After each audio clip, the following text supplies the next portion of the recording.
The Nexus station hung in the darkness like a jewel made of light and metal. It was the biggest station in the galaxy. Thousands of ships came and went every day. Inside its massive halls, representatives from hundreds of different species worked together. They made laws. They settled arguments. They kept the peace. For 200 years, the Galactic Council had governed without major war. Species that once fought each other now traded goods and shared knowledge. Children learned about alien cultures in schools. Scientists worked together on research stations. It was a golden age, but now everything was falling apart. Ambassador Shakara stood in the main council chamber. Her scales reflected the warning lights that flashed across every screen. She was a Feltar, a species known for staying calm in bad situations. But today, even her hands shook as she gripped the podium. The chamber was full. Every seat was taken. Ambassadors from across the galaxy had come to hear the report. The air recyclers hummed louder than usual, trying to handle so many different atmospheres at once. On the main screen, images played in a loop. Dark shapes moved through space like a swarm of insects. But these were not insects. These were ships. Millions of them. They were all connected to one mind. The Vector Swarm. The swarm had appeared 6 months ago at the edge of Council space. At first, they ignored all attempts to communicate. Then they attacked. The first world fell in 3 days. The second took only 1 day. By the time the Council understood what was happening, 12 worlds were gone. Shakara touched a control. The screen changed to show the Battle of Kronos. She had watched this recording 100 times. It never got easier. The Council fleet had been beautiful. 5,000 ships, the largest force ever assembled. Dreadnoughts that could destroy moons. Carriers with wings of fighters. Cruisers with shields that could stop anything. They lasted 4 hours. The swarm did not fight with honor or tactics. They just came in waves. When one ship died, 10 more took its place. They rammed into Council vessels. They fired biological weapons that ate through armor. They adapted to every defense. By the end, only 3 Council ships escaped. 5,000 became 3. The chamber was silent when the recording ended. Shakara looked at the faces around her. She saw fear. She saw despair. Some species were already planning to abandon their Council worlds and flee to the Outer Rim. High Chancellor Vren stood up. He was old even for his species. His forearms moved slowly as he addressed the Council. "We have one option left," Vren said. His voice was quiet, but everyone heard him. "There is a species we quarantined 300 years ago. They came from a world called Earth. Their sun is called Sol." Murmurs filled the chamber. Everyone knew the stories. The humans, the Death World species, the ones who were too violent, too unpredictable, too dangerous. 300 years ago, first contact with humans had gone badly. A Council exploration ship had found Earth. They watched the humans for a while. What they saw terrified them. Humans came from a world that tried to kill them every day. Their planet had gravity that would crush most Council species. They had weather that could destroy cities. They had animals that hunted them. They had diseases, earthquakes, volcanoes, and hurricanes.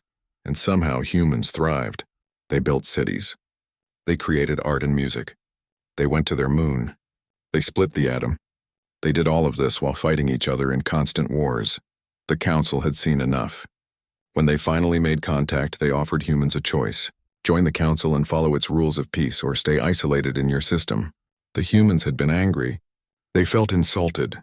They refused both options and told the Council to leave. So the Council put warning buoys around the Sol system. They made it a quarantine zone. No one goes in. No one comes out. For 300 years it had stayed that way. "You want to ask the humans for help?" Ambassador Kretek said. His species had long memories. They threatened to go to war with us at first contact. They built weapons that could destroy their own world. "They are monsters."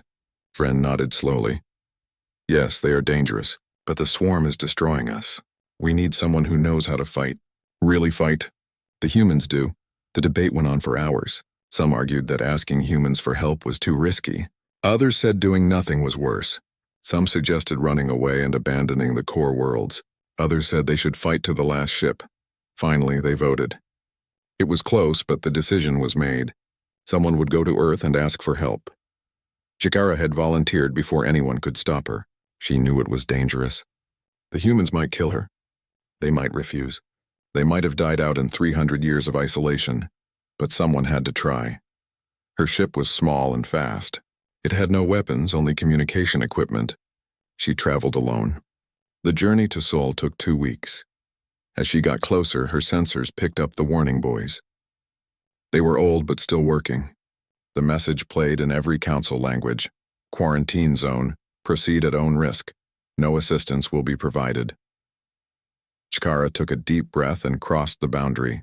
Immediately, her sensors went crazy. There were structures everywhere. Massive orbital platforms around every planet. Mining operations in the asteroid belt. Stations on moons. The Sol system was not empty. It was full of human activity. Then she saw Earth. The planet was surrounded by a ring of satellites and stations. There were so many that they formed a complete shell. Shkara had never seen anything like it. The humans had not stagnated in isolation. They had grown. Before she could broadcast a message, her ship systems locked up. She was caught in a tractor beam. 3 human ships appeared out of nowhere. They must have been using stealth technology. They pulled her ship toward a large station in Earth orbit. Shkara tried not to panic. This was it. Either the humans would listen or her mission would end before it started. They brought her to a docking bay. Human soldiers in armor met her at the airlock. They were professional and careful. They scanned her for weapons and diseases. They did not hurt her, but they did not speak to her either. She was escorted through the station. Shkara tried to see everything. The humans walked with confidence. Their technology looked advanced. Everything was clean and organized. This was not a struggling, isolated species. This was a civilization that had prepared for something. They brought her to a large room with windows that looked out at Earth. A human woman waited there. She wore a uniform with symbols Shkara did not recognize. Behind her stood several other humans in military dress. Ambassador Shkara of the Galactic Council, the woman said in perfect council standard language. I am President Chen of the Terran United Government. You have entered our space without permission. Explain why we should not send you back immediately. Shkara straightened her posture. Madam President, the Galactic Council faces extinction. A species called the Vector Swarm is destroying our worlds. We have lost battles, fleets, and billions of lives. We come to ask for your help. President Chen did not change her expression. The same council that quarantined us? The same council that called us too dangerous to join? That council wants our help? Yes, Shkara said simply. She could not deny the truth. One of the military officers stepped forward. He was older, with gray hair and hard eyes. Show us the tactical data. Shkara uploaded the files. The humans watched the Battle of Kronos in silence. She saw their expressions change, surprise, then shock, then something that looked like anger. When the recording ended, the gray-haired officer spoke. Your fleet formations are 300 years out of date. Your tactics are predictable. Your commanders fought like they were in a parade, not a war. President Chen held up a hand. Admiral Katsuro is right, but that is not helpful right now. She looked at Shkara. You say billions have died. How many worlds remain? The swarm has taken 15 worlds. We have evacuated 20 more. If they break through the threshold line, they will reach our core worlds. We estimate we have weeks, maybe days. Shkara sounded broken. Please, we know we failed you 300 years ago. We know we were wrong, but innocent people are dying. Children are dying. The room was quiet for a long moment. President Chen looked at Admiral Katsuro.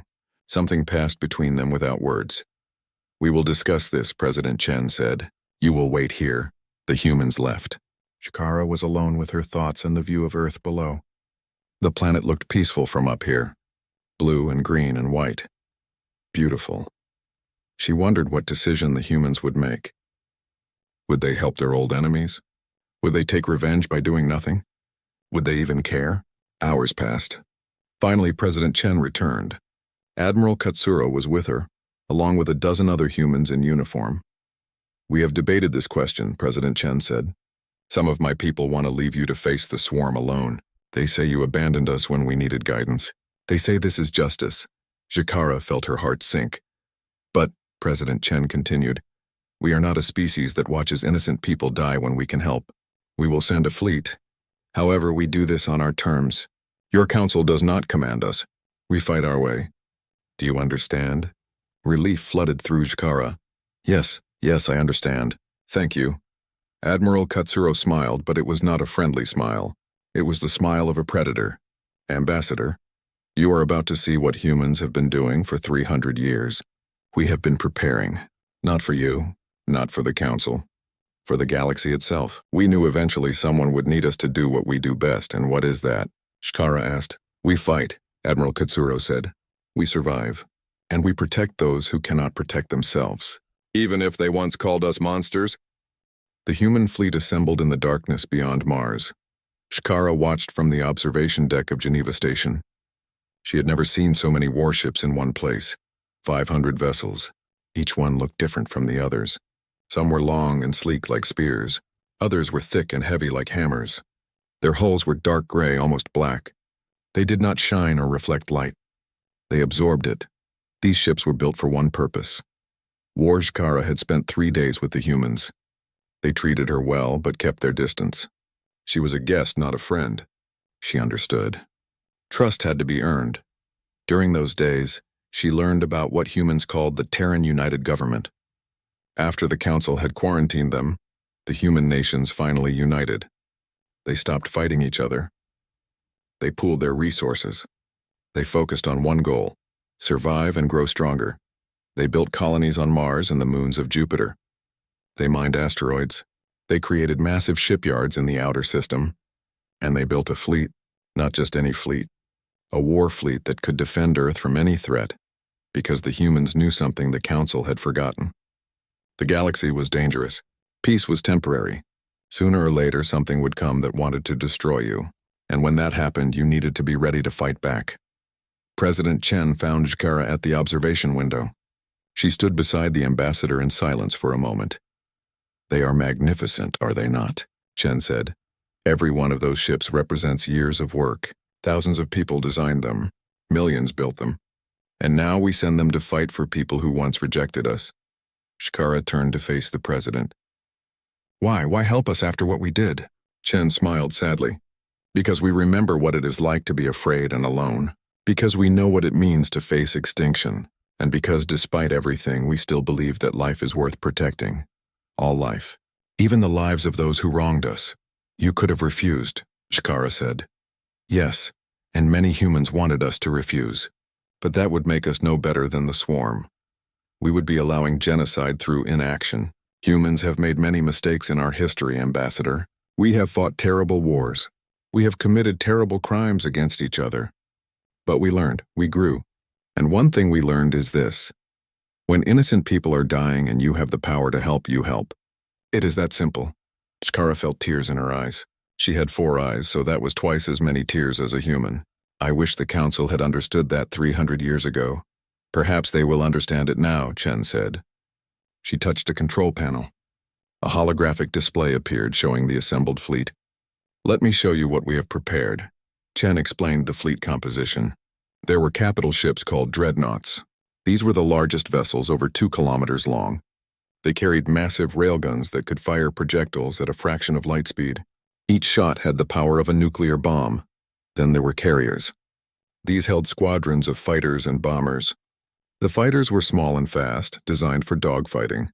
The bombers carried antimatter warheads. Chen explained that antimatter was matter from another dimension that exploded when it touched normal matter. The explosion was more powerful than any other weapon. Cruisers provided support. They had advanced sensors and could coordinate fleet movements.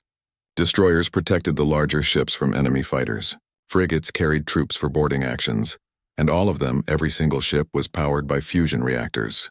The same power that made the sun shine. Humans had learned to capture and control it. Your technology has advanced greatly, Shkara said. In 300 years, you have surpassed most council species. Necessity is the mother of invention, Chen replied.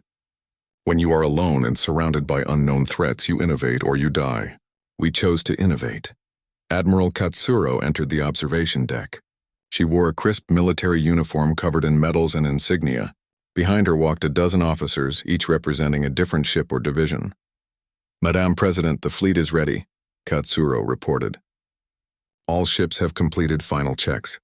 Crews are at battle stations. We await your order, Chen nodded. She looked at Shkara. Ambassador, would you like to travel with the fleet? You would be safer here, but I imagine the Council will want a first-hand report. I will come, Shkara said immediately. I want to see this through. Very well. You will travel on the flagship, the Tus Indomitable. Admiral Katsuro commands it. She will keep you safe. Katsuro did not smile. Safety is not guaranteed in war, Ambassador, but I will do my best. An hour later, Shkara found herself on the bridge of the Indomitable. It was nothing like a Council warship. Council vessels had large open bridges with comfortable seats and plenty of space. They were designed for long voyages and diplomatic functions. The Indomitable bridge was cramped and efficient. Every surface held screens, controls, or displays. Officers sat at compact stations, their hands moving quickly over holographic interfaces. The lighting was dim, colored red to preserve night vision. The air smelled of recycled atmosphere and human sweat. This was a ship built for fighting, not comfort. Admiral Katsuro sat in the command chair at the center of the bridge. Around her, officers called out reports, navigation, weapons, engineering, communications. Each station reported ready. Katsuro touched her command screen. All ships, this is Indomitable Actual. Stand by for jump. We are going to Council space. Shkara watched the main screen. It showed the assembled fleet from multiple angles. All 500 ships were in formation. They looked like a swarm of predators waiting to strike. Fleet Command reports all vessels ready for jump, an officer said. Execute, Katsuro ordered. The stars stretched. Space folded. Reality bent. Shkara felt her stomach lurch as the ship entered hyperspace. It was not like Council faster-than-light travel, which was smooth and gentle. This was rough and violent. But it was also faster. The journey would take 5 days at human hyperspace speeds. During that time, Shkara explored the Indomitable. She wanted to understand these people who had come to save her civilization. She visited the medical bay. Human doctors explained their techniques. They could grow new organs. They could repair severe injuries. They could even bring someone back from clinical death if they were fast enough. The medical technology was advanced, but it had been developed for a grim purpose, to save soldiers injured in battle. She visited the armory. Rows of weapons lined the walls. Rifles that fired electromagnetically accelerated projectiles, plasma cutters for breaching ship hulls, powered armor that made a human as strong as a small vehicle. Everything was maintained to perfection. She visited the hangar bay. Fighters hung from launch rails ready to deploy in seconds. Bombers sat in reinforced cradles, their antimatter warheads secured in magnetic bottles. Mechanics worked on the machines constantly, checking every system. Everywhere she went, Shkara saw the same thing. Humans working with intense focus. They knew their jobs. They trained constantly. They worked together like parts of a single organism, and they were confident. Not arrogant, just confident. They believed they could win. On the third day of the journey, Katsuro invited Shkara to the officer mess for dinner. The room was small and plain. No fancy decorations, just tables and chairs. Officers sat together, eating simple food and talking quietly. Shkara sat with Katsuro and several of her senior officers. They ate something called stew, which was meat and vegetables cooked together. It tasted better than she expected. Admiral, may I ask you something? Shkara said. Of course, Katsuro replied. Your people seem very calm. You are going into a battle that destroyed our best fleet, yet everyone acts like this is routine. Are they not afraid? Katsuro set down her spoon. Oh, they are afraid. Fear is natural. Fear keeps you alert and careful, but we train to function despite fear. We practice until our responses are automatic. When the battle begins, training takes over. But how do you train for something like the swarm? Shkara asked. Your people have never faced them before. True, but we have faced war. Every human culture has war in its history. We know what combat looks like. We know how soldiers react under pressure. We know what tactics work and what fails. The enemy may be new, but war itself is old.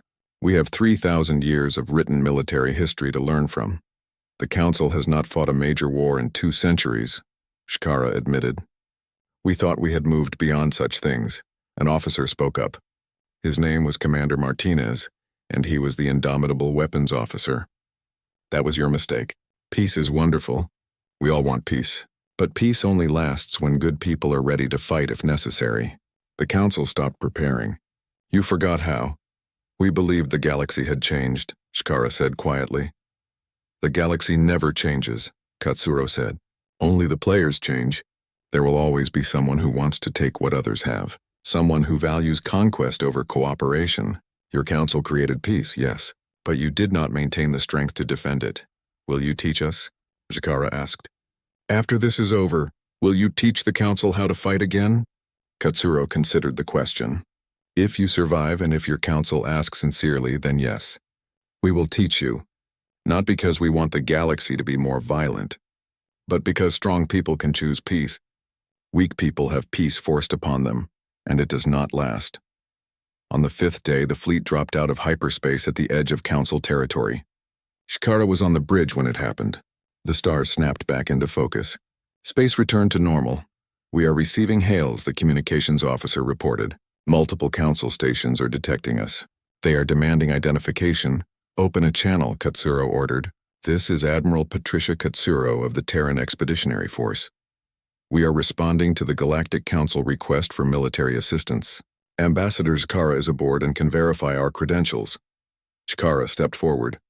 She transmitted her authorization codes. Within minutes, the Council confirmed her identity. The mood on the Council stations changed from alarm to shock to desperate hope. The humans have come, Shakara transmitted. Tell the Council. Tell the fleets. Tell the civilians. Help has arrived. As the human fleet moved deeper into Council space, word spread. Frontier colonies gathered at observation points to watch them pass. The ships were dark and silent and deadly. They moved in perfect formation like a school of predatory fish. On a dozen worlds, people stopped their work to stare at the sky. The humans were coming. The Death World species, the ones who had been locked away for 3 centuries. Now they were here and they were sailing to war. Shakara stood at the observation window watching the stars go by. Behind her, human officers worked their stations with quiet efficiency. The bridge hummed with controlled energy. What are you thinking, Ambassador? Katsuro asked, coming to stand beside her. I am thinking that the galaxy is about to see what humans truly are, Shakara replied. Not monsters, not savages, but protectors, Katsuro nodded slowly. Let us hope we live up to that image, because if we fail, there will be no one left to protect. They will not fail, Shakara thought. She had seen the human fleet. She had met their soldiers. She had learned their history. These were people who had fought and survived on one of the most dangerous planets in the galaxy. They had conquered their own world before reaching for the stars. If anyone could stop the swarm, it was them. The fleet continued toward the threshold line, where the Council forces made their last stand. Every day, reports came in. The swarm was massing. More bioships arrived from the darkness. They were preparing for their final assault. Admiral Katsuro reviewed the tactical data with her officers. She studied the swarm movements. She analyzed their attack patterns. She looked for weaknesses, and she found them. The swarm was powerful, yes, but they had weaknesses. They were predictable. They relied on numbers and adaptation. They expected their enemies to follow standard tactics. Humans did not follow standard tactics. Humans fought dirty. Humans used every advantage. Humans were creative and unpredictable and absolutely ruthless when necessary. All ships, Katsuro transmitted to the fleet. We are approaching the threshold line. Council forces are in defensive positions. We will coordinate with them but maintain our own command structure. Remember your training. Trust your crew. And show the galaxy what the Terran fleet can do. 500 ships acknowledged the order. 500 captains prepared their vessels for battle. 500 crews stood ready at their stations. The human fleet arrived at the threshold line. The sight that greeted them was sobering. The Council forces looked battered and desperate. Ships showed damage from previous encounters. Many vessels were outdated designs, pulled from reserves. The Council military was on its last legs. The Council admiral, a Kryn named Vaness, hailed the Indomitable. His face appeared on the main screen. He looked exhausted. Admiral Katsuro, I am Admiral Venus of the Council Defense Fleet. We are grateful for your arrival. Will you accept tactical command? Katsuro shook her head. Negative, Admiral. We will coordinate with you, but we operate under our own command. Our tactics may seem unusual to you. Trust us and stay out of our way. We know what we are doing. Ness looked uncertain, but he nodded. Very well. The swarm is expected to attack within hours. They have gathered 10,000 bioships for their final push. Our intelligence suggests they will strike at our weak points and overwhelm us with numbers. Standard hive mind tactics, Katsuro observed. They will adapt to your defenses and press their advantage. They expect you to retreat. What do you expect us to do? Finesse asked. Survive, Katsuro said. We will handle the rest. The human fleet took up position, but not behind the council lines. They moved forward, placing themselves between the council forces and the expected swarm approach vector. Chikara watched the tactical display with growing concern. The humans were making themselves the primary target. They were inviting the swarm to attack them first. Admiral, is this wise? She asked. Katsuro smiled that predator smile again. Ambassador, you asked why we are confident. You are about to find out. The swarm has never fought humans before. They do not know what we can do. That is our advantage. Surprise. On the sensors, new contacts appeared. Thousands of them. The swarm had arrived, and the human fleet stood ready to meet them. The swarm came like a living tide of darkness. 10,000 bioships moved as one organism, flowing through space in patterns that seemed almost beautiful. Each ship was grown, not built. They were creatures of chitin and sinew, powered by biological processes humans could barely understand. On the bridge of the Indomitable, Admiral Katsuro watched them approach. Her face showed no emotion. Around her, officers called out reports in calm, professional voices. Swarm contact confirmed. 10,316 individual vessels detected. Estimate time to weapons range, 12 minutes. Council fleet is moving to defensive formation. Katsuro nodded.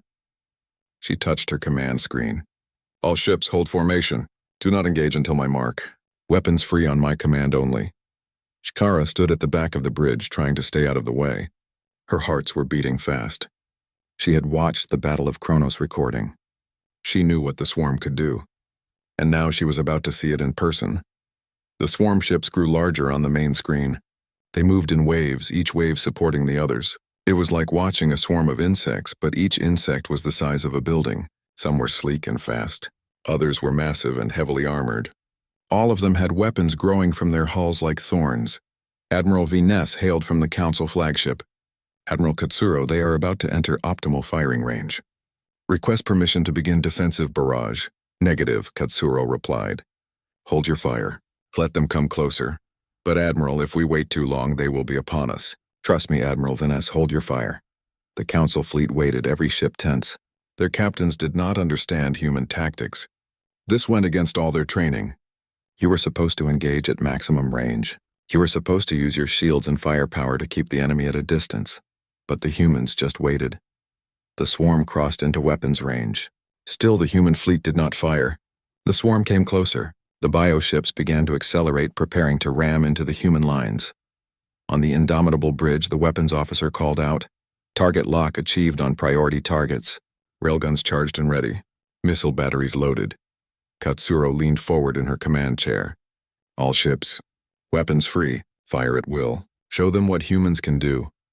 What happened next would be talked about across the galaxy for generations. The human fleet opened fire all at once, but not with energy weapons like the Council used. Humans used kinetic weapons. Mass drivers, railguns, missiles with antimatter warheads. Weapons that followed the simple laws of physics. Mass times acceleration equals force. The dreadnoughts fired first. Their railguns sent solid projectiles screaming through space at relativistic speeds. Each projectile was just a rod of dense metal. But it was moving so fast that when it hit a swarm bioship, the impact released energy equivalent to a nuclear explosion. The front line of the swarm simply ceased to exist. Hundreds of bioships were torn apart in seconds. The projectiles punched through their organic armor like it was paper. The impacts created fireballs that lit up the darkness of space. Then the missile batteries fired. Thousands of missiles streaked across the void. They were not guided by simple computers. Each missile had a limited artificial intelligence. They could think. They could adapt. They could coordinate with each other. The swarm tried to intercept them. Bioships fired organic projectiles and acid sprays, but the missiles split apart into smaller submunitions. They changed course randomly. They used evasive patterns, and when they hit their targets, the antimatter warheads detonated. Matter met antimatter.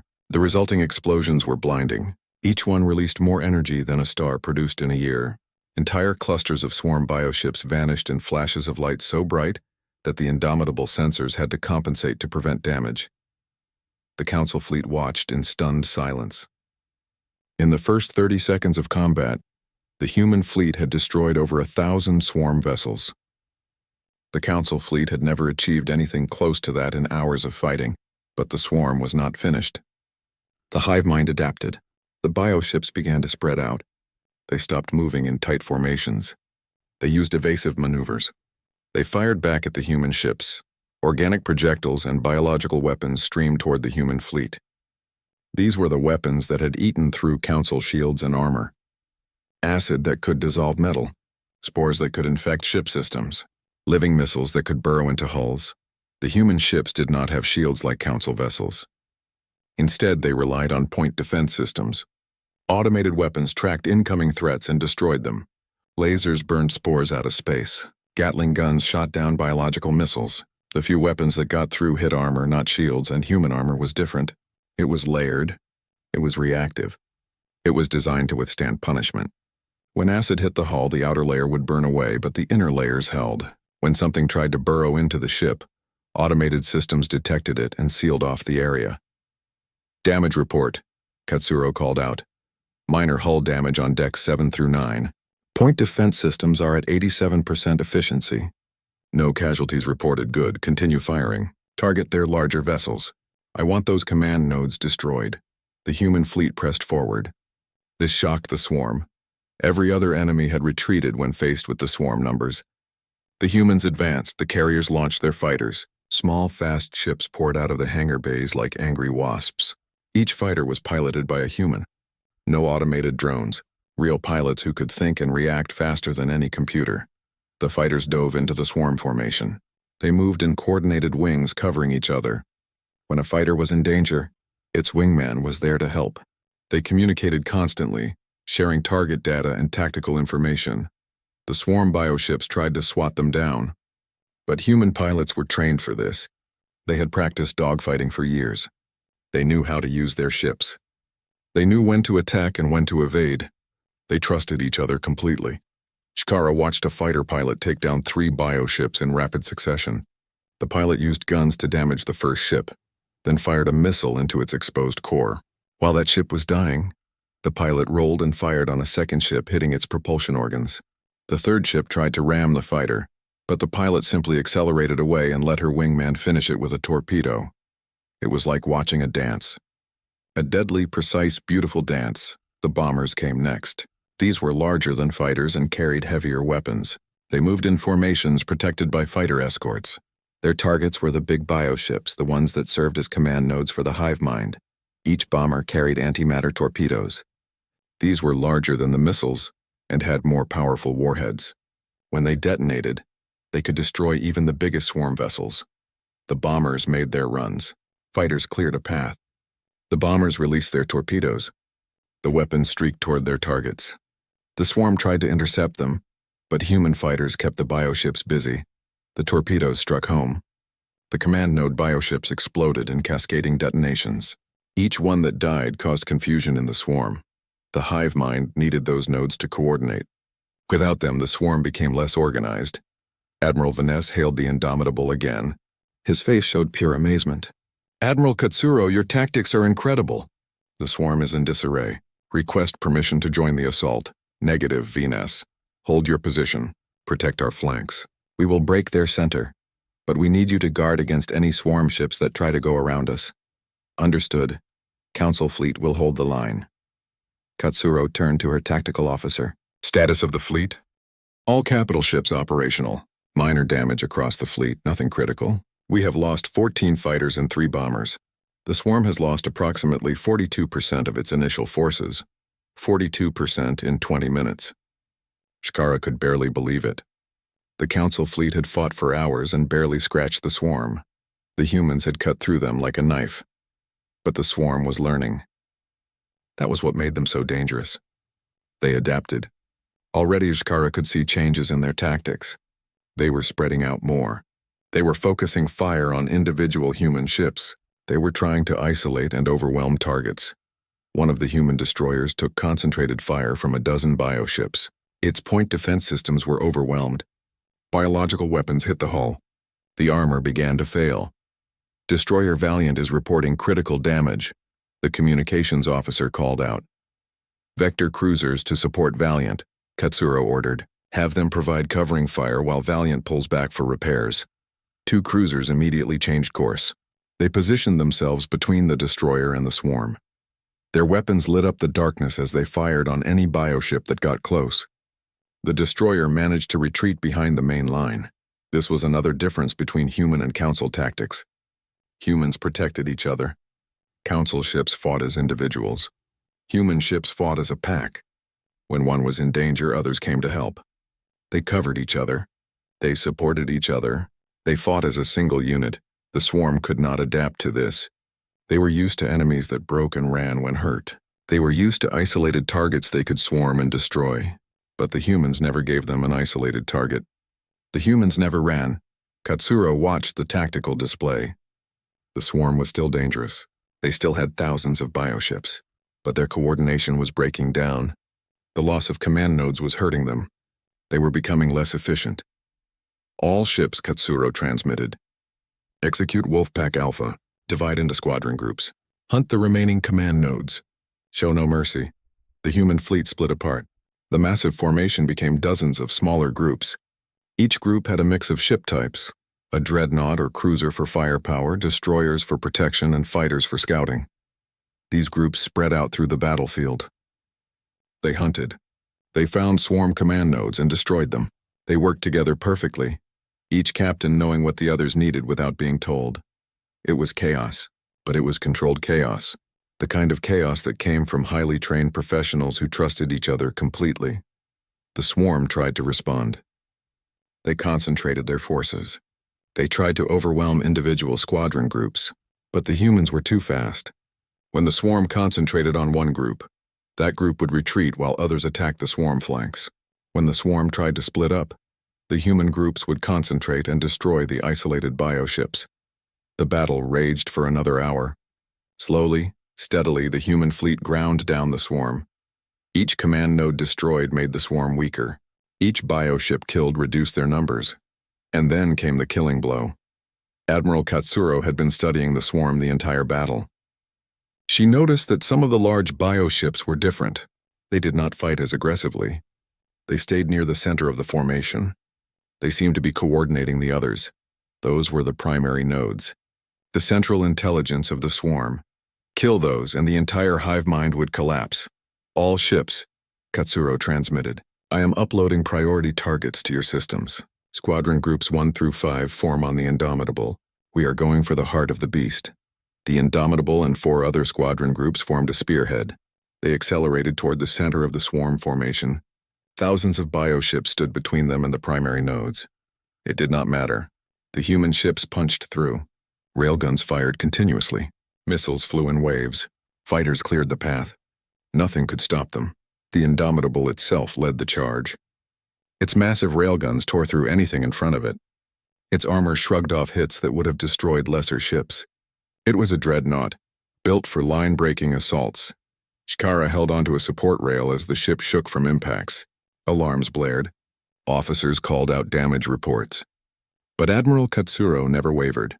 She stared at the main screen, watching the distance to the primary nodes decrease. We are almost there, the tactical officer called out. 3,000 meters to primary node cluster. Load special weapons, Katsuro ordered. Antimatter charges. Set for proximity detonation.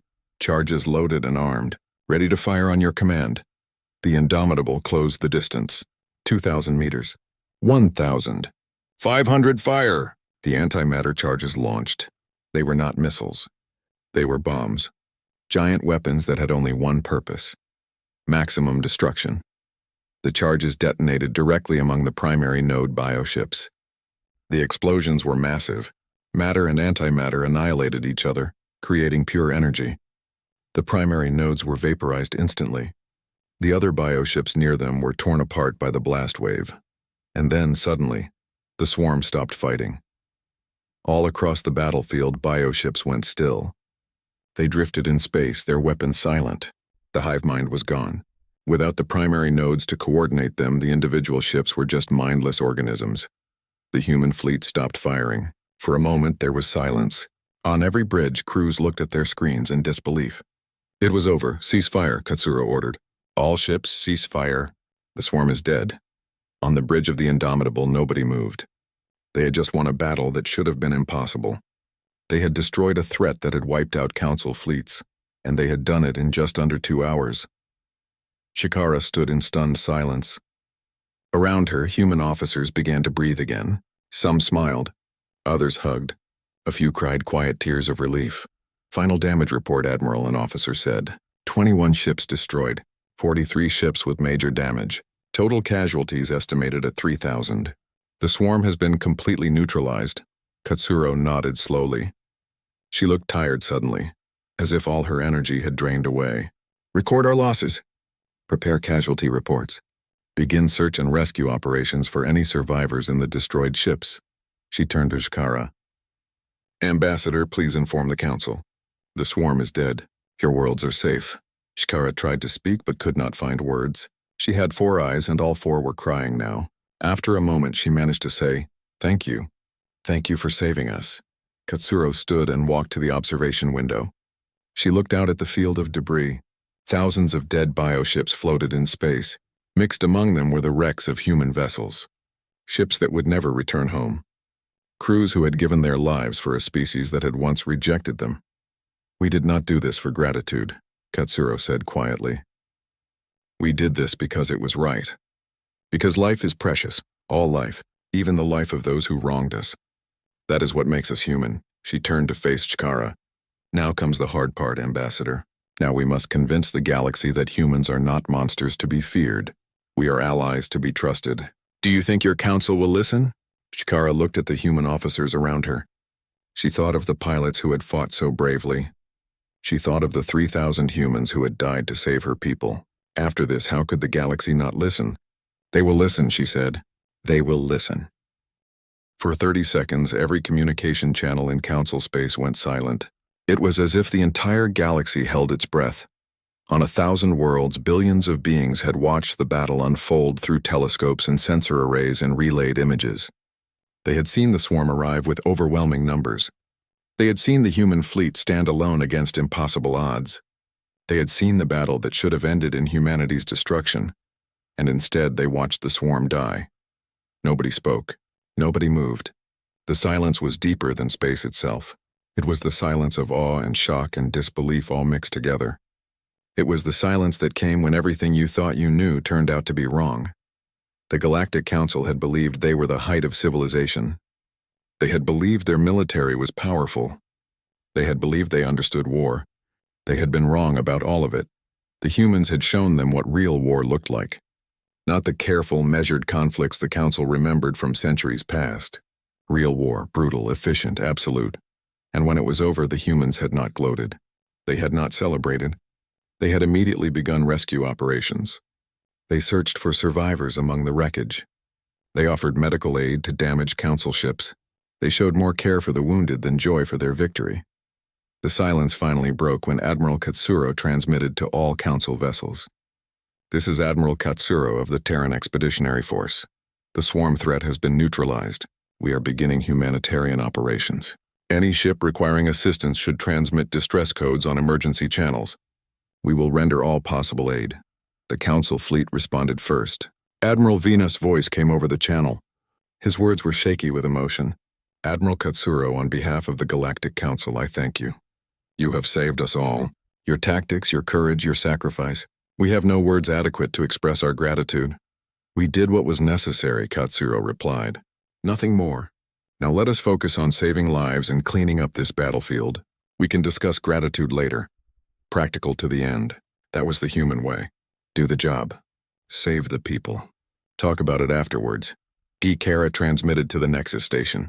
The Council chambers there were in chaos, but they got her message.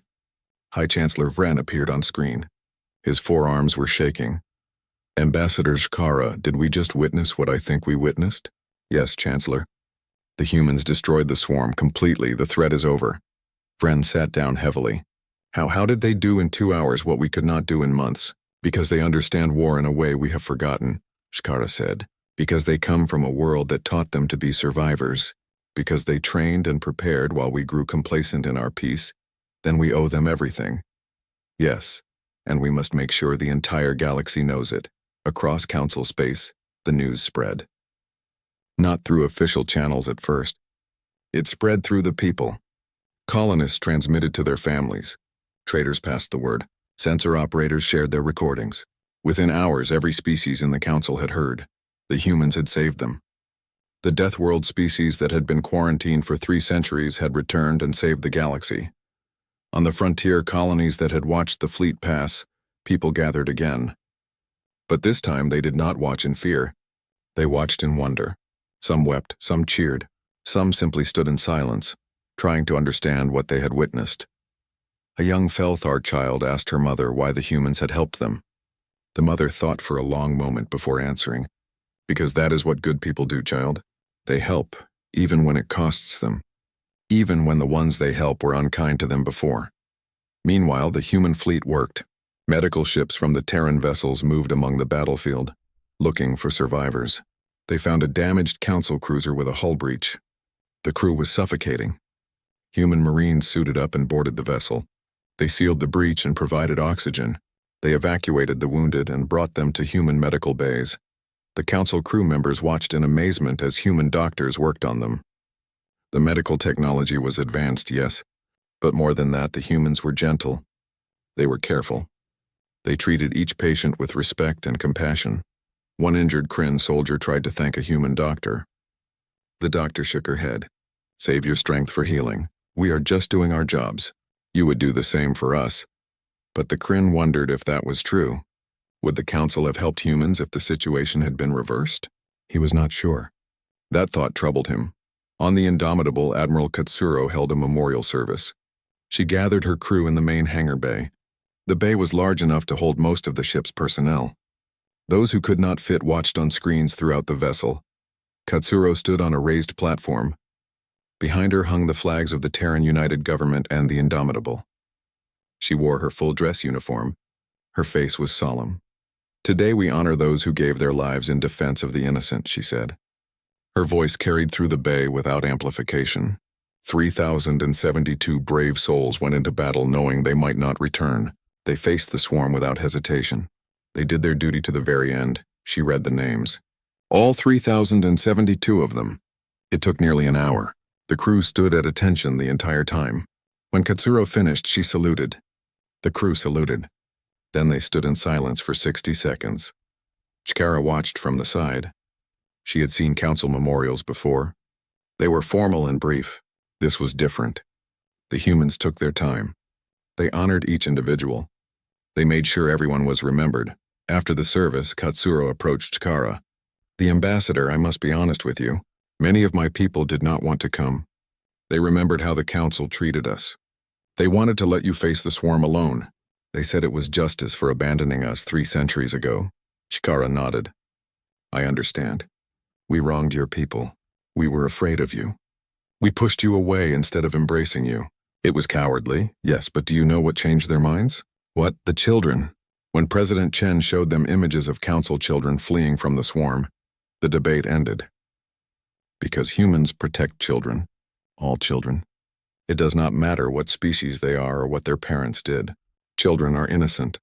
And we do not let innocence die when we can prevent it. Katsuro paused. That is what makes us different from the swarm, Ambassador. The swarm destroys without thought or mercy. Humans destroy when necessary, but we always remember why. We fight to protect, never to conquer. How can we ever repay you? Chikara asked. Help us change the galaxy, Katsuro said. Help us build something better. A council that does not fear strength but embraces it.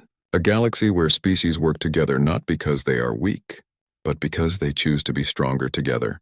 2 days after the battle, the Terran fleet prepared to leave the threshold line. They had completed rescue operations. They had helped repair damaged council vessels. They had cleared debris from the major shipping lanes. Now it was time to go home. But High Chancellor Vren requested an urgent meeting. A shuttle brought him to the Indomitable.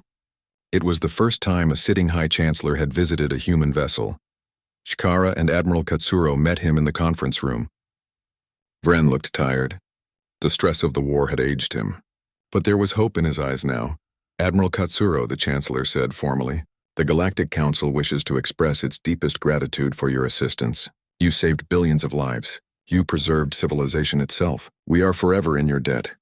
We did not do this for debt, Chancellor, Katsuro replied. We did this because it was right, I know. And that makes what I am about to ask even more difficult. Vren took a breath. The council is broken, Admiral. Our military is shattered. Our people are afraid.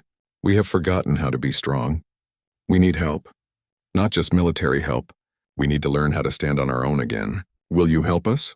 What exactly are you asking? Train our officers. Advise our military leaders.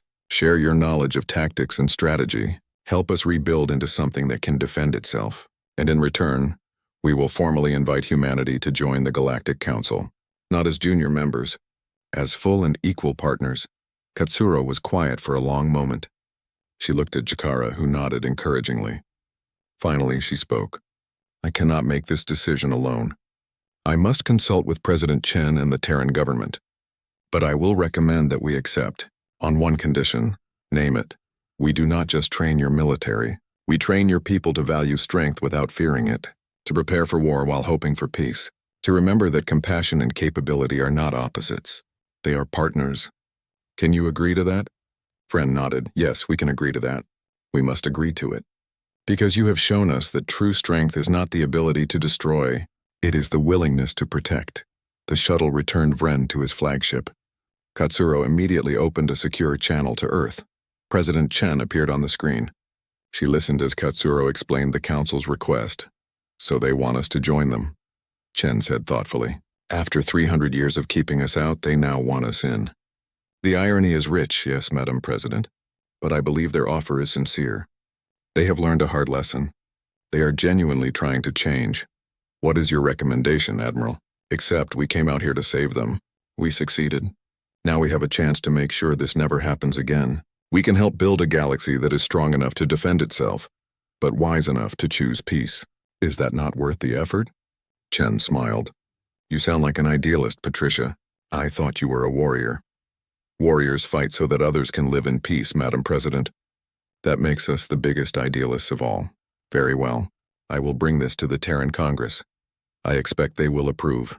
You and your fleet have made humanity proud, Admiral. Every single one of you. Come home when you are ready. Earth is waiting to celebrate your victory. With respect, Madame President, we did not win a victory. We stopped a threat. Those are different things. Our celebration should be quiet and respectful. 3,000 of our people did not come home. We should honor them first, of course. You are right. I will make sure the proper memorials are prepared. Chen out. Katsuro turned to Chikara. It seems you may be working with humans for some time, Ambassador. Can you handle that? Chikara smiled. It would be my honor, Admiral. I have learned so much from your people already. I want to learn more. I want to help bridge the gap between our species. I want to make sure that 300 years from now, humans and council species remember this as the beginning of true partnership. A good goal. Let us hope we can achieve it. The Terran fleet left the threshold line 3 days after the battle. As they departed, every council ship powered their engines in salute. It was a gesture of respect usually reserved for heads of state. The humans had earned it. Chikara watched from the observation deck as the fleet jumped to hyperspace. She thought about everything that had happened. The fear, the battle, the victory, the aftermath.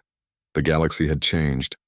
Before the swarm, the council had believed they were the pinnacle of civilization. They had believed they were safe. They had believed they understood the universe. Now they knew better. They knew there were threats they could not handle alone. They knew their way was not the only way. They knew that sometimes the species you fear might be the one that saves you. A junior officer approached Chikara. Excuse me, Ambassador. We are preparing a summary report of the battle for the Council archives. Would you like to contribute a statement? Chikara thought for a moment. Then she said, tell them this. Tell them that on this day humanity returned to the galaxy. They came not as conquerors but as protectors. They came not with hatred but with hope. They came because when innocent people needed help, they answered the call. Tell them that the galaxy is safer because humans exist, and tell them that we must never forget what we learned here. That strength without compassion is tyranny, but compassion without strength is just weakness. We need both. The humans understand this. Now we must learn it too. The officer recorded her words. He looked moved. That is beautiful, Ambassador. I will make sure it is included in the official record. When he left, Chikara returned to looking out at the stars. Somewhere out there, the human fleet was heading home. Somewhere out there, the Council was beginning to rebuild. And somewhere out there, other threats might be waiting. But now the galaxy had a chance, because now the humans were no longer isolated and alone. They were part of the galactic community.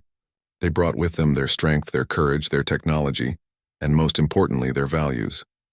The values that said life was precious. That the strong should protect the weak. That you fought when necessary but never forgot your humanity. Chikara smiled. The silence that had swept the cosmos when the swarm fell had been the sound of the galaxy realizing it had been wrong. Wrong about humans, wrong about strength, wrong about what truly mattered. That silence had been broken by the sound of hope, and hope was the most powerful force in the universe. She turned from the window and headed toward her quarters. There was work to do, reports to write, proposals to draft, plans to make.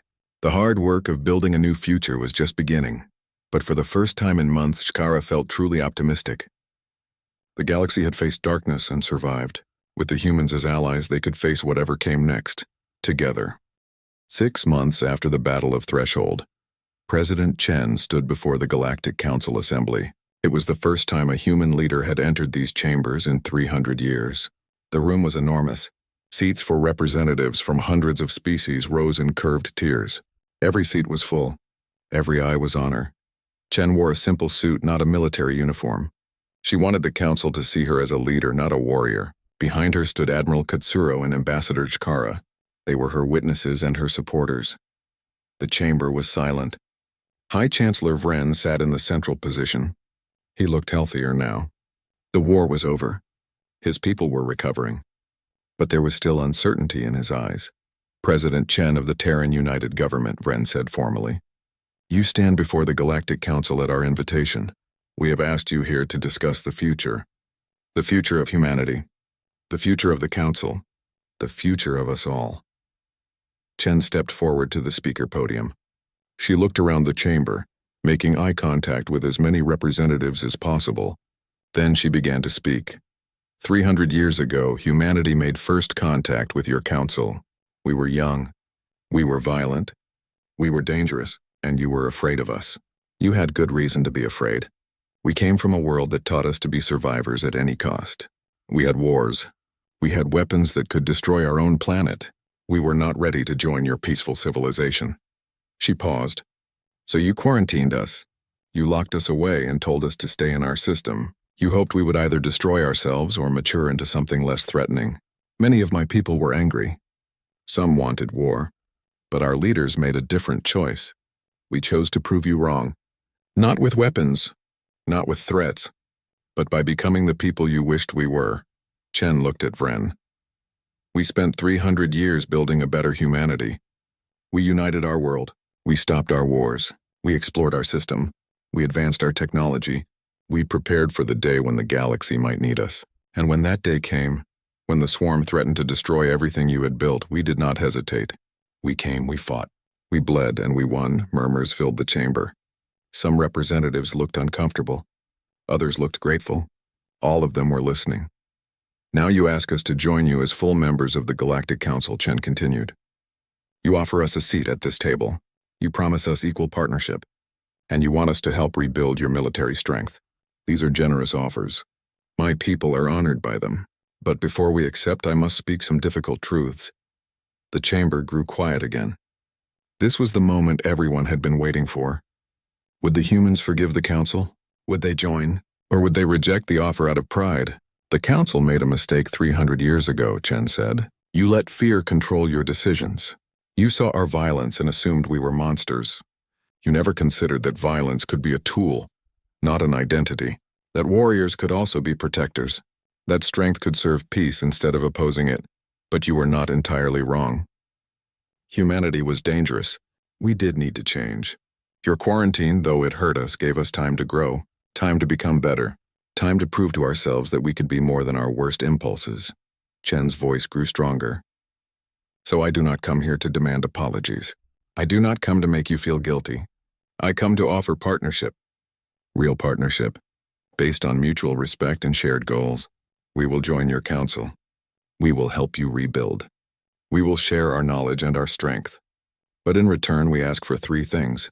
She held up one finger. First, never quarantine another species out of fear again. If you encounter a dangerous species, engage with them, guide them, help them grow. Do not lock them away and hope they disappear. Fear creates enemies. Understanding creates allies. Second finger. Second, never let your military fall into weakness again. Peace is precious. But peace without strength is just an invitation for someone like the swarm to take everything you have. Stay strong. Stay vigilant. Stay ready. Not because you want war, but because you want peace to last. Third finger. Third, remember what you learned from this crisis. Remember that different species have different strengths. Remember that the warriors you fear today might be the heroes who save you tomorrow. Remember that diversity is not just about culture and art. It is also about capabilities and perspectives. The galaxy needs builders and thinkers and artists, but it also needs fighters and defenders and those willing to stand in the darkness so others can live in the light. Chen lowered her hand. These are our conditions. Accept them, and humanity will stand with you. Reject them, and we will return to Sol and leave you to your own path. The choice is yours. She stepped back from the podium. The chamber erupted in discussion. Representatives spoke to each other in dozens of languages. Some looked excited. Some looked worried. All of them were thinking hard about what Chen had said. High Chancellor Vren stood. He raised his forearms for silence. The chamber quieted. May we have a moment to discuss among ourselves, President Chen? Of course. Take all the time you need. Chen returned to her position beside Katsuro and Chikara. The Admiral leaned close. That was a strong speech. They either love you or they hate you right now. Nothing in between. Good, Chen replied. I am tired of speeches that say nothing. They needed to hear the truth. Now we will see if they can handle it.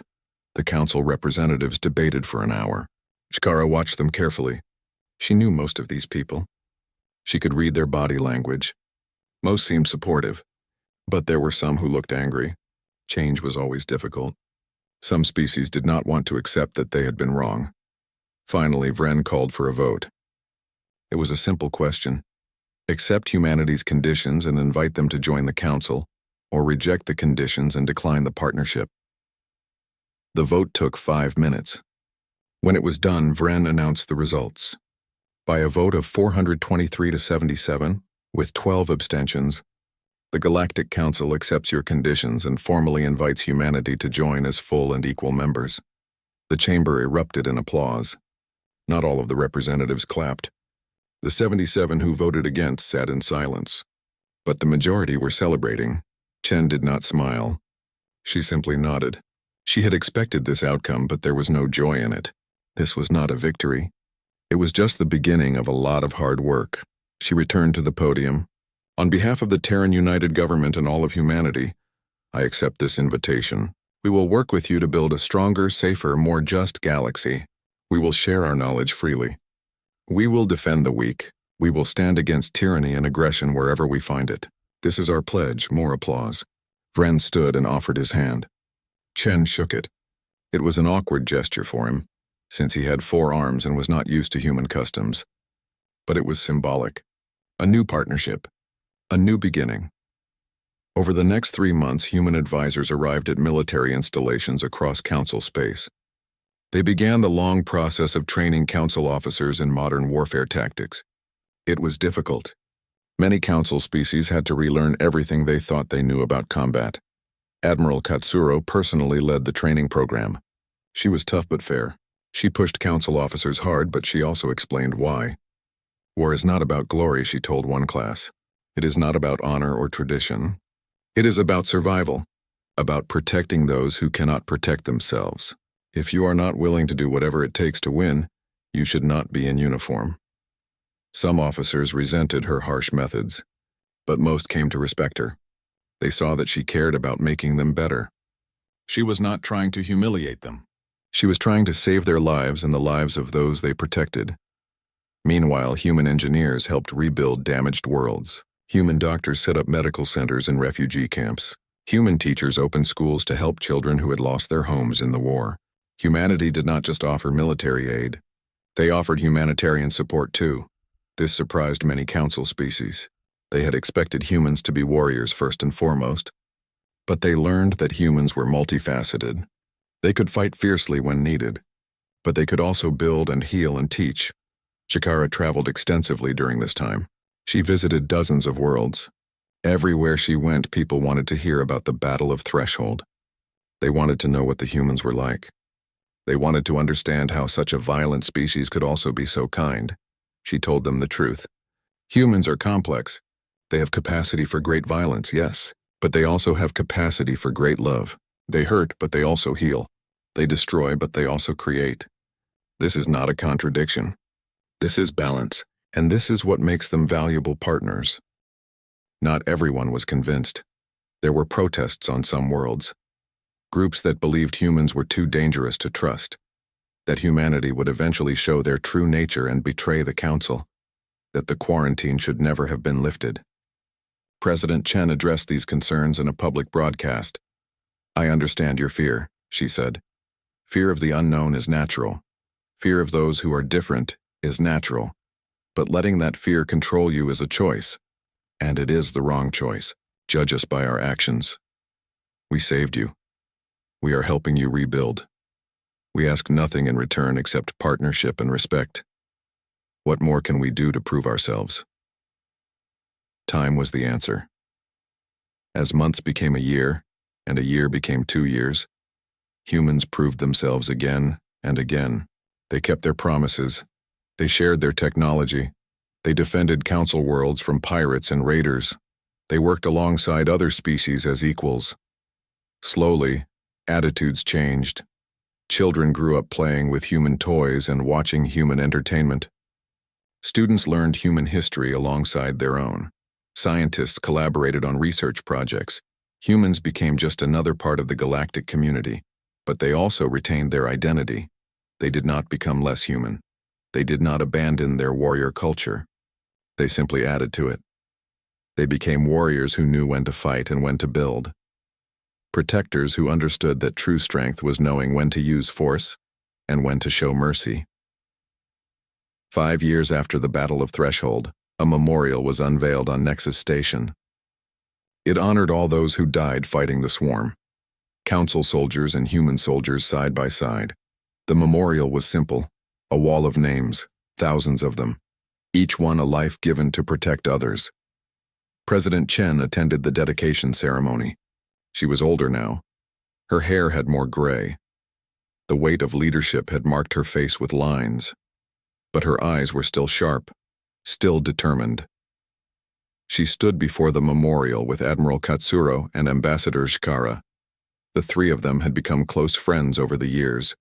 They represented the partnership between their species, the bridge between two very different cultures. "These names represent a choice," Chen said to the gathered crowd.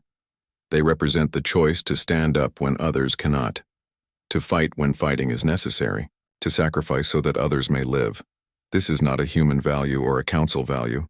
This is a universal value, and it is what binds us together." She touched the wall. Her fingers traced one name: Lieutenant James Chen, her nephew. He had piloted a fighter in the battle. He had not made it home. Every time she looked at this memorial, she thought of him, of his smile, of his courage, of the future he would never see. But she also thought of the billions who lived because of his sacrifice, the children who grew up in peace, the families who stayed together, the civilizations that survived. That was why he had fought. That was why any of them had fought. Katsuro stood beside her. The Admiral was older too. She had retired from active service but still advised the Terran military. She looked at the memorial with the eyes of someone who had sent many people to their deaths. It never got easier. "Do you think they know?" Katsuro asked quietly. "Do you think they know what they accomplished?" Chen thought about it. "I hope so. I hope they knew even at the end that they were making a difference, that they were saving lives, that they mattered." Chikara joined them. She had tears in her eyes. She always cried at memorials. "I make sure they know," she said. "I tell their story. I tell it to children on 100 worlds. I make sure no one forgets what happened here, what humans did for us, what we all did for each other." The ceremony continued. Speakers from different species shared their memories. A choir sang a song of remembrance in multiple languages. Children placed flowers at the base of the memorial. It was beautiful and sad and hopeful all at once. Afterwards, Chen, Katsuro, and Chikara had dinner together at a quiet restaurant on the station. They talked about everything and nothing. Politics, family, the future, old memories. Chikara raised her glass. To partnerships that last, to friendships that endure, to a galaxy that learned to value both peace and strength. They all drank to that. It was a good toast, a true toast. Later, Chen stood at an observation window looking out at the stars. She thought about the journey humanity had taken. 300 years of isolation, 300 years of growth. And then, when the moment came, they had been ready. They had been strong enough to help, wise enough to show mercy, brave enough to fight. The galaxy had feared them once. Now the galaxy trusted them. It had been a long road, but it had been worth it. Katsuro joined her at the window. "Penny for your thoughts?" Chen smiled at the old expression. "I was thinking about what we have built, not just humanity. All of us. We have created something new. A galaxy where strength serves peace. Where different species work together not because they must, but because they choose to. Where warriors can also be healers, and healers can also be warriors." "It is not perfect," Katsuro observed. "No, but it is better than it was, and it will continue to improve. That is what matters. Not that we are perfect now, but that we are trying to be better tomorrow than we are today." "Somewhere out there," Katsuro said, looking at the stars, "there might be other threats, other swarms, other dangers we have not imagined yet. I know. But now we will face them together. Not divided, not afraid." Together, they stood in silence for a while. Two leaders who had carried the weight of worlds on their shoulders. Two friends who understood the cost of peace. Eventually, they returned to the others. There was more work to do. There was always more work to do, but that was okay. Work meant progress. Work meant growth. Work meant the future was still being written. On a distant frontier colony, a human child and a Felthar child played together in a park. They built sandcastles and chased each other and laughed. They did not care about the history between their species. They did not remember the quarantine or the war. They were just friends. Their parents watched from a bench. The human mother and the Felthar mother talked about normal things. School, weather, plans for the weekend. They too were friends. They too had moved past the history. This was the real victory. Not the battle, not the speeches, not the treaties. The real victory was this. Two species who once feared each other, now living side by side. Their children playing together. Their future intertwined. The galaxy had changed. It would never be the same as it was before the swarm, before the humans returned. But that was good. Change was good. Growth was good. And somewhere, on a ship, in deep space, a young human officer looked at her star charts. She was planning patrol routes, checking sensor logs, doing the daily work of keeping the peace. It was not glamorous. It was not exciting, but it was important, because peace required constant vigilance, freedom required eternal protection, and hope required people willing to stand guard in the darkness so others could live in the light. The officer finished her work. She filed her reports. She went to the mess hall for dinner with her crew. They were a mix of species now, humans and Felthar and Kryn and others. They worked together perfectly. They trusted each other with their lives. This was the legacy of the Battle of Threshold. Not just that humanity had saved the Council, but that both sides had learned to trust, to work together, to be stronger together than they ever could have been apart. The Terran fleet had arrived when the galaxy needed them most, and in arriving they had changed everything. They had shown that strength and compassion were not opposites, that warriors could be protectors, that the species you feared could become the friends you cherished. Time had stood still when the swarm fell. The galaxy had held its breath, and in that silence, everything changed. Now, years later, The galaxy breathed freely. Children laughed, families grew, civilizations flourished. The future was bright. And if another threat came, the galaxy would be ready, because they had learned the most important lesson of all. They had learned that together there was nothing they could not face, no enemy they could not defeat, no challenge they could not overcome. The humans had taught them that, not through conquest, not through domination, but through sacrifice, through courage, through the simple act of standing up when others could not. That was humanity's gift to the galaxy, and the galaxy would never forget it. The stars shone bright. The future beckoned. And across 1,000 worlds, beings of 100 species looked up at the sky and felt safe, because they knew. If darkness came again, the humans would be there. And beside the humans would stand all the species of the Council. United, strong, ready. This was not the end of the story, it was just the beginning.